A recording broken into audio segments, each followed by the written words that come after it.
So, today I'm going to read you all a story. The Day That It Rained. Yes, that is correct. The Day That It Rained by David Fatino. Kate Hart looked at the invitation to the funeral in her hands and felt so upset. She walked over to the window of the coffee shop and reflected on her surroundings.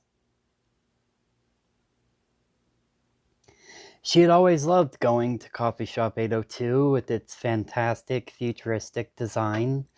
It was a place that encouraged her to feel confident in this sad time. She needed to hold on to those positive memories.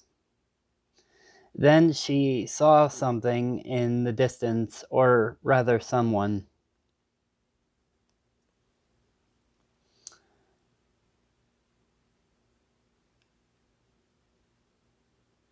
It was the figure of David Wendell. Kate gulped. She glanced at her own reflection. She was a ruthless, arrogant beer drinker with a fit body and a clever mind.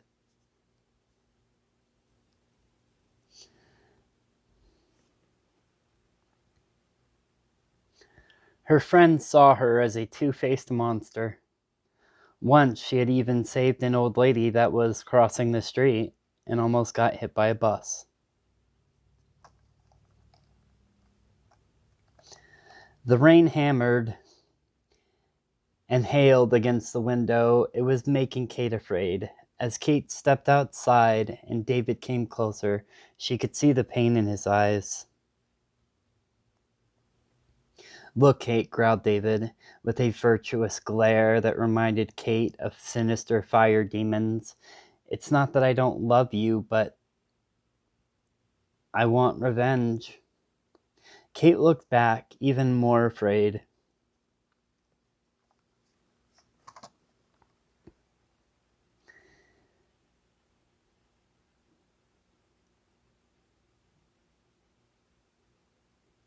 And still gripping the pepper spray, "David, I cheated," she replied. They looked at each other with feelings like two people would at a very incredible funeral, which had piano music playing in the background, and two people waltzing to the piano while the rain pours. Suddenly,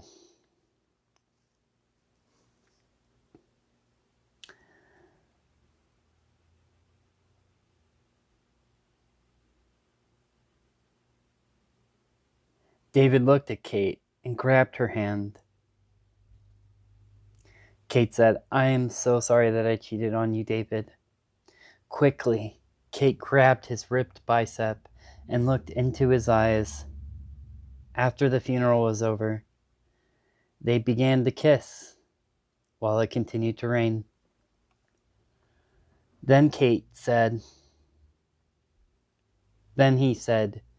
to Kate, "We should go back to my place and make new memories together." And she agreed. The end.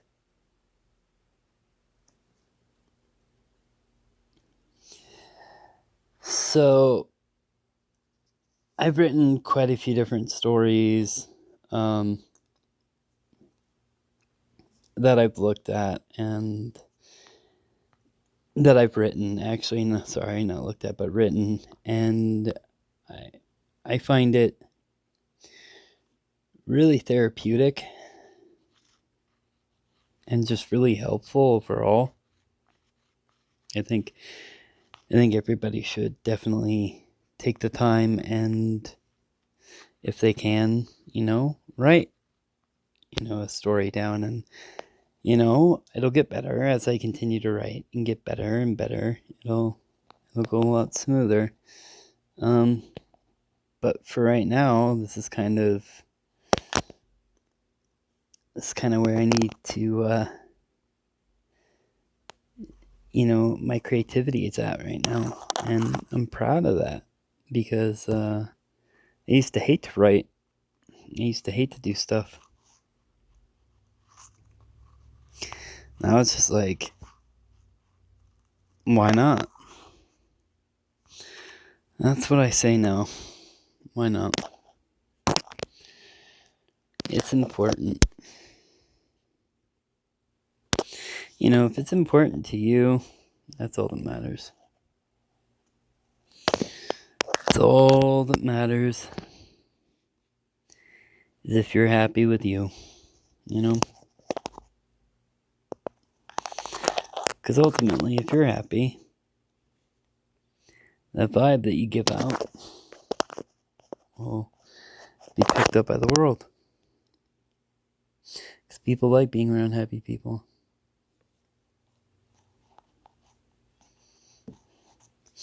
I know I do. Even when I'm going through a rough time. You know? I think to myself, like, creating art is such a beautiful thing that I think more people should experience it.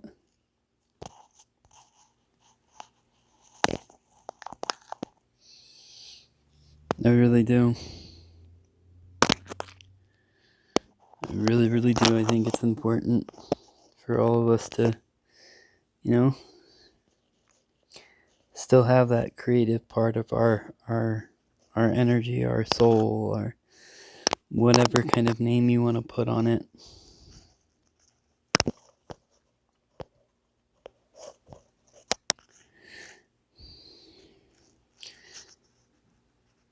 Because I think it's beautiful. I think life is, in general. Yes, there are some moments where life is just not a box of chocolates. But I think if we all realize what's in front of us and what we can do,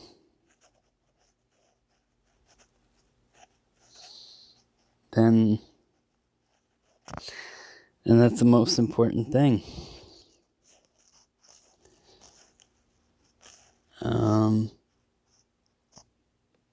Where is that?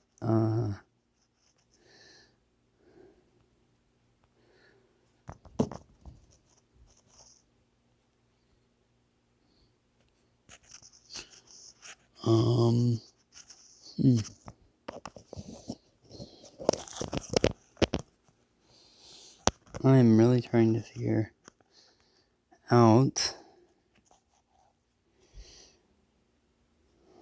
where I missed.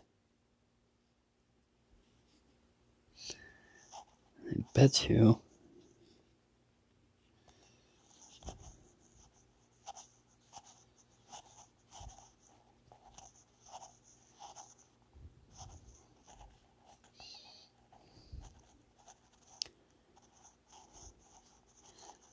Where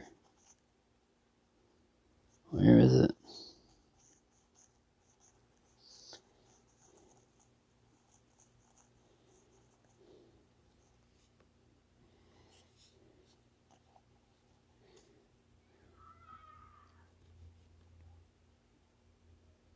Alright, I used a hint.